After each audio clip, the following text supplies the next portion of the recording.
नमस्कार श्रोते मंडळी. मी शिवांग आदी. आज कथा ऐकवणार आहे दिती आणि दनूचे वंशज. चला तर मग जास्त वेळ न घेता ही कथा आपण ऐकूयात. दिती आणि दनूचे वंशज, भाग पहिला. श्रावण मास, श्रावणाचा पहिला सोमवार. धुक्याने सर्व वातावरण धुरकट झाले होते. वातावरणातील गारवा अंगाला झोंबत होता. बारीक बारीक पाण्याचे थेंब झडत होते. तो विशाल काय पर्वत जणू हिरवा साज करून बसला होता. त्याच्या कणखर दगडावर शैवालाच्या अनेक प्रजातींनी झालर तयार केली होती.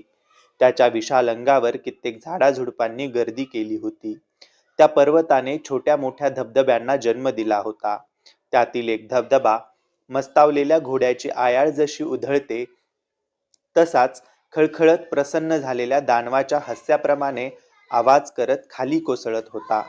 धबधब्याचा प्रवाह खाली येऊन पर्वताच्या एका जमिनीसारख्या भागावर ठेवलेल्या शिवलिंगावर कोसळत होता. जणू रुद्रदेव त्या खिदळणाऱ्या धबधब्याला शांत करत होते. प्रचंड मोठे ते शिवलिंग 50 मल्ल एकत्रित येऊन सुद्धा त्या शिवलिंगाला हलवू शकत नव्हते. ते शिवलिंग म्हणे एका तरुणाने तेथे नेऊन ठेवले आहे. किती शक्तिशाली असेल तो. त्या पर्वतावर धुक्यातून स्पष्ट दिसत नव्हते, पण तो तोच असावा.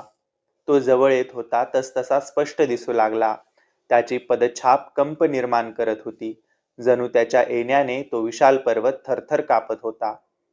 त्याच्या